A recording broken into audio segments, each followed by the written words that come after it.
Welcome back to PHAMCAST. On the first segment of today's show, we were talking with Dr. Kristy Prouse, the Chief Medical Advisor for RegenaLife, about precision screening and diagnostics and this whole thing about longevity.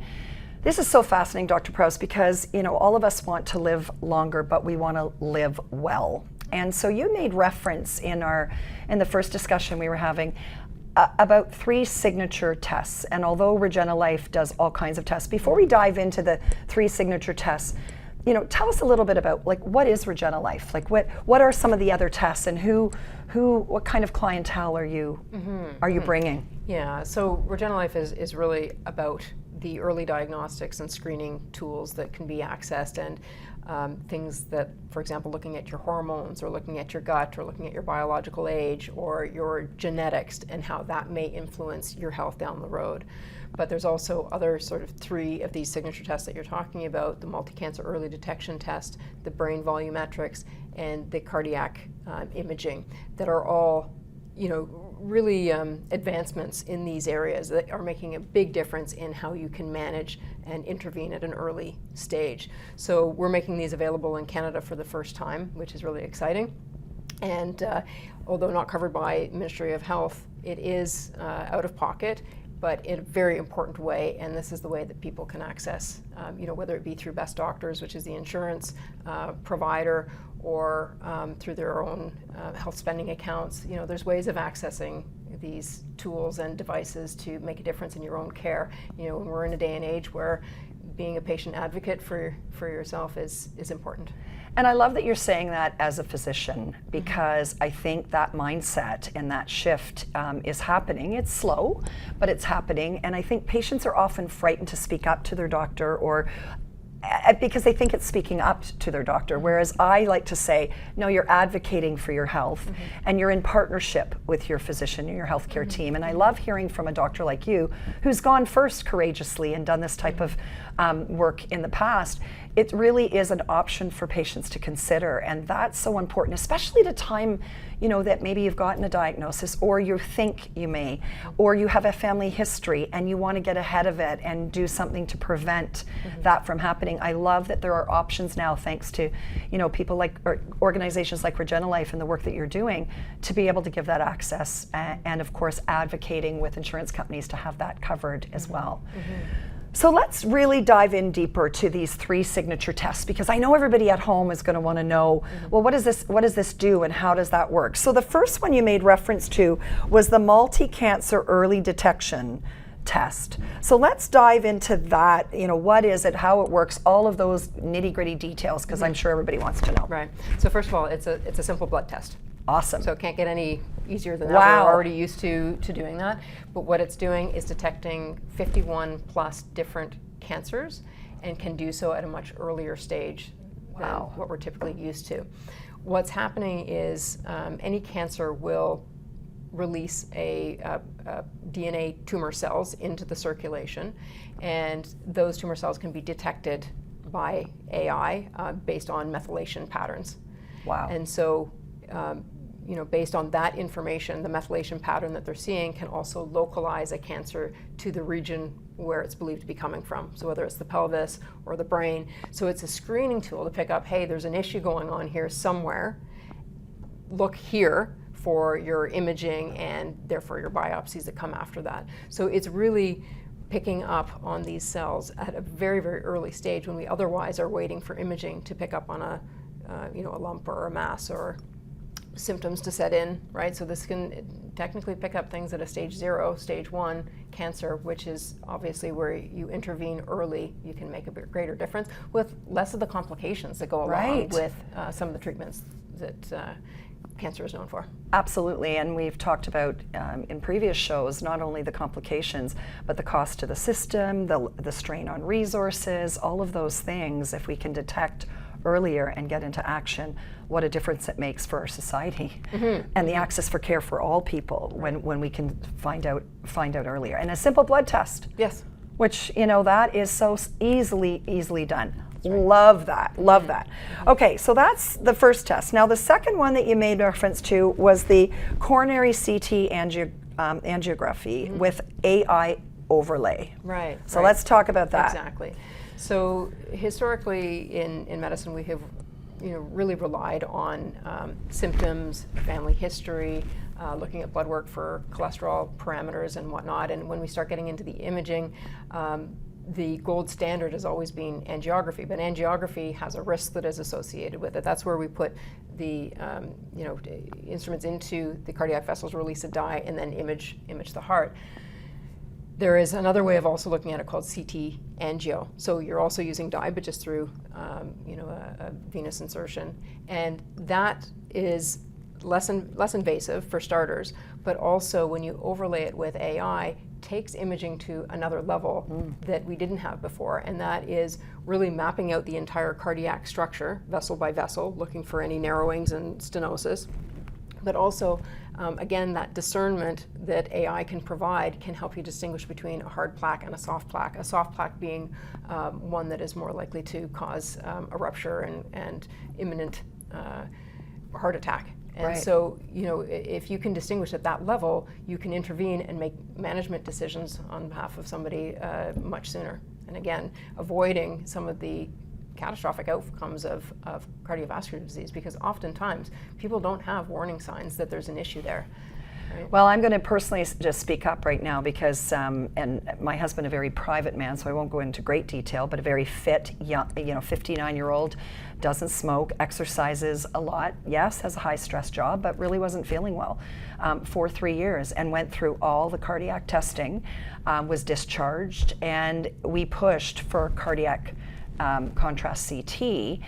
And it was found that he had a right coronary artery block and his widowmaker was 90% blocked. When I think about tests like this, and especially, and I don't want to say just men, but men tend to put things off or ignore symptoms and signs. Oh, it's just, this or it's just that, especially if there's a family history. Something like this can literally save lives as well as time on the system. It just resonates so deeply with me personally from what we just walked through. And I know, cardiovascular disease is on the rise. Yeah, absolutely. And when we know that it doesn't just happen overnight, Correct. Right? You've got 20 years of lead time Yes. where things are, potentially causing a problem, and in some people even earlier than that, right? So, based on certain stratification with family history and cholesterol and whatnot, you can, certainly access some of these tests through the conventional system, but not easily, and then not to the level that we're getting with the AI. That AI is, to me, the game changer, because that's exactly it, Yeah. right? To get that level of detail earlier. Yeah, and it's really starting to change the shape of cardiology as well, and how we're actually looking, and now discussions around staging of cardiovascular disease, just like we stage cancers. Yeah. Wow. So that too, right? That's an important not only change for patients, but a change for medicine and Yes. advancements forward. Yeah, and it takes bold actions and companies like RegenaLife and people like you to bring that to the forefront. Somebody's got to go first and be the first, but to then boldly continue to educate, which is why I'm so appreciative of you, coming on my show today to talk about things like this, because people don't know. Physicians may not know. That's correct, right? And that really is speaking to how quickly things are advancing. Yes. Yeah, and in a system where things move slowly, Right. sometimes it takes time to incorporate some of these advancements, but we have access to them now.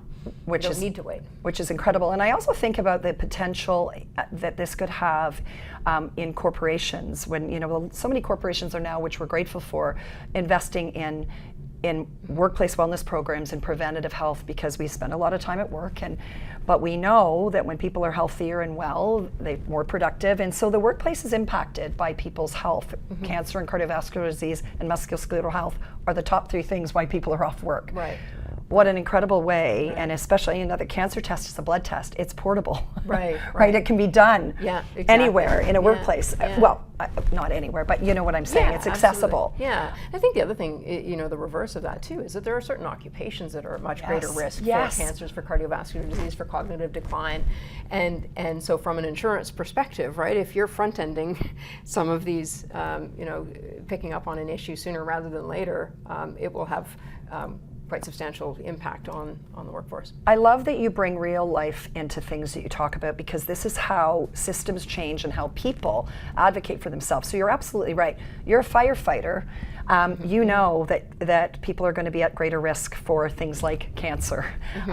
Various professions, yes, those are the realities. But if we know that and can support people in that at an earlier stage, supported by insurance, that's how we're going to see legacy change in healthcare. And then for the acute medicine that's needed, we live in a country in Canada where people can get access to that once something has gone wrong. Yeah, and I think to go back to the early cancer detection as well. Like it's important to understand that yes, we do have cancer screening in Canada, but we're screening for breast, cervix, and colorectal, which are only a small percentage of overall cancers, right? So when you expand that to 51 plus different cancers, and being able to detect things at a much earlier stage, it's just opening up this whole avenue for positive impact. And so that test in particular is really going to also change the face of cancer management. I love that. I absolutely love that. Okay, so let's now talk about the brain volumetrics with MRI and AI overlay. You know, the talk about dementia and Alzheimer's has never been more prevalent for all kinds of reasons, and I'd love to dig into that a little bit from your lens in functional medicine. But early detection for this, and the fear associated with families. I've got so many patients and even family members whose loved one, their mother, their father, has died of Alzheimer's or early onset, and they're scared. And they want to get into action, but they don't know how. So let's talk about it from what the test is, but also from the lens of how it can be used in prevention and patient empowerment. Yeah, and I think that's really, really important. And I think specifically about this test is that there is a ton of angst around a diagnosis like this, but there's also the belief that there isn't much that can be done, that it's inevitable that you're going down this pathway. And I think that's where there's a lot of hope, is that if you can make an early diagnosis, or at least know that you are at greater risk than somebody else, then there are a lot of lifestyle modifications and interventions that can be done to make a difference. So I think that fear that can go along with do I really want this information, needs to be reframed in a way that, no, actually, you know what? If you know early enough, you can either delay that onset or avoid it altogether. And that's where it speaks to the epigenetics. Yes. Right? There's the genetics, which our genes we're born with, we're going to die with those genes, but there's environmental influence on our genetic expression, and that we have a say in. I love that. And I'm fascinated by this, and know I've learned a lot about it through you and other means. Let's talk about that in particular. So what are those means that you can turn genes on and off with those epigenetics? What are those lifestyle modifications? Yeah, well, and it's we all kind of know this, yeah, right? If we look after ourselves and we're eating right and sleeping right and exercising right, it is amazing the positive impact that that's going to have on a system. And the contrary is that too. If you're not looking after yourself and smoking and processed foods and too much alcohol, not getting sleep, stress over, working too much, all the things. Yeah, and that's responsible for turning on and turning off the genetic expression of genes. So it's not, your genes are not necessarily your destiny. And I drive this point home all the time. I'm about to launch my Become the CEO of Your Health portal, which I'm thrilled that you're the Chief Medical Advisor on. And that's what I've talked about, because yes, we have these genetics, and yes, our family history matters, and we should know that and take that into account. But we don't have to become that. And I think sometimes that's been a crutch in our culture and in our system. Well, my genes are terrible, so look at me. My dad had cardiovascular disease, my mom had cancer, I'm destined. Well, no, not necessarily. That's right. If you get into action, if you're the CEO of your health, and now this new level, if you have the testing now that can detect earlier, so that in that opportunity gap before you get a diagnosis or you avoid the diagnosis, you get into action. Right. Like, I can't think of a more hopeful story. And I get it, because we're all frightened. If we literally peel back, and look at ourselves, we get worried. Oh, I don't want to know. Like, do I want to know? Well, just because you don't know doesn't mean it's still not coming. That's right. Exactly. Precisely. Right? Yeah. It's still not. But if we know and we can get into action and change the course of that, that's empowerment at its core. Right. And right. what we need to look at. Yeah, and that's exactly what we're after. I mean, we're looking at the genetics behind it. We're looking at the brain volumetrics and looking at biomarkers like p-tau. Okay. So, you know, when you look at all those three things, again, you're getting in there early to make positive change. The brain volumetrics is really fascinating. It's an MRI, so there's nothing fancy or, you know, new about that technology, but the AI overlay on top of that does make a difference, because now you can take different segments of the brain, whether it's the hippocampus, the temporal lobes, and you can do a side-by-side comparison with the left side of the brain versus the right side of the brain, so detecting any asymmetries as far as volume goes. But then also that data can be compared to the norm. Wow. You know, age, related sex, same cohorts. And so now we've got, is your brain or areas of your brain predicting a pattern that is in keeping with cognitive decline? Alzheimer's, Parkinson's, different patterns show up in different ways. Oh, so Parkinson's too? Yeah. Wow. Yeah. So, and then you can, again, adding in p-tau. So that is basically, tau is a protein that is meant to stabilize the microtubules of our neurons. And in conditions like Alzheimer's, those proteins become tangled and disrupt the neuron, and the neurons can die off. And so that's what p-tau is, phosphorylated tau proteins. And so that can be measured in cerebral spinal fluid, which of course is a pretty invasive way of doing it, but we can also now measure that in blood. Wow. And so, you know, somebody with Alzheimer's, and it may not be, by the way, you could be completely asymptomatic. So you're picking up on something that's saying, hey, you know, we've got a problem going on here. Right. Let's correct for that. So when you combine p-tau with brain volumetrics and understanding what your genetics are doing, that's a powerful combination to make a difference. Yes, and then you can get into action. I mean, think of the generational changes that can happen Right? when we start to think that way, especially, and this is when technology shines, and when companies like RegenaLife that step up to the plate and say, no, we're gonna start somewhere, and then who knows where this goes, you know, 10 years from now. And of course, our goal is to have it accessible to as many people as possible, but it has to start somewhere. It does, yes. And yes. that's what's so important with this. So how long does a test like this take? The test itself is not very long at all. It's to be the same as an MRI. The images are sent to be processed. That too doesn't take very long. The p-tau marker is a matter of days. So the turnaround time is pretty quick for some of these tests. Pulling all the information together, particularly when you're invested in a big package, can take longer than that. And of course, there's a lot of behind-the-scenes input of our medical team that is processing all of these data points to come up with a means of moving forward for the individual. Can we just touch base on that in terms of RegenaLife's team? Because I think it's really important to put some context to the brains and the people behind it, the expertise behind what's bringing this to Canadians. Tell a little bit about the team. I said you're the Chief Medical Officer, but let's talk about some of the team. Well, I think it's important to know, you know, there are other organizations in the U.S. who do some of these tests as well, but they're handing you a binder with the information, and then now what? Good luck. Right, exactly. And because you're taking tests back that may not be familiar to your doctor, it runs its challenges for sure. So our medical team, if somebody did choose to become part of the RegenaLife program, do have access to our functional medicine specialists. So functional medicine doctors are trained in conventional medicine, but they also have additional training in looking at the whole body system in a more decentralized way, looking at things from a cellular level. And so these are doctors that are at the cutting edge of their fields. And so we have got some really incredible players on the team. Dr. Elliot Jacobson, Dr. Melody Hui. We've got a nurse practitioner who's outstanding at really taking all of this information and pulling it together and coming up with really cutting-edge treatment plans that involves, well, not only the patient, but integrates conventional medicine with lifestyle modifications, with you name it. What is it that you need? And you specifically, and this is where precision medicine is really, really important. We can talk about generalities all day long about, right? And, I've just recently come across one of my own health challenges, and I think, wait a second, but I'm doing all the right things. But all of those right things were not right for me.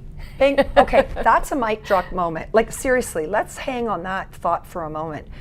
And especially in a world now where you can get information at your fingertips. Now, whether that information is accurate, based in science, research, who knows? But more importantly, is it specific and good for you? I experienced this when the first time I came to see you and had a whole workup done in terms of my sensitivities, my food sensitivities. One of my favorite things was mushrooms. Well, mushrooms, I love mushrooms. They don't love me. Right. And you wouldn't necessarily think mushrooms are bad for you, but they were for me. That's right. And knowledge is power. I love that you brought that up because you do a lot. You walk the walk and talk the talk. I mean, look at her. It's pretty obvious. But I mean that from a sense of that you really do try to do the best, and you're just saying, well, hang on a minute here. How did I not catch this? That's right. How human of you, yet solution based, and that's what that's what I love. So I love that you brought that up. Yeah. And I think when you can really, when you've got all of the information and the data points, and you can really start teasing apart the individual pieces of it, and what are your risks, what are the manifestations of those risks, and then what's going to work for you. I mean, not one of us is the same. I mean, and we can say that, and of course it makes sense, but that's not how we practice medicine. No. And that's no fault of medicine. I mean, it has served its purpose. We're very good at acute care in conventional medicine. It's not like I'm having a heart attack, I'm not showing up on my naturopath's doorstep. Of course not. Right. So I think it's just really fascinating how things are changing really quickly, and here we go again with AI. Helping us to fine tune and narrow down this big data set that you can get on individuals to come up with solutions for them.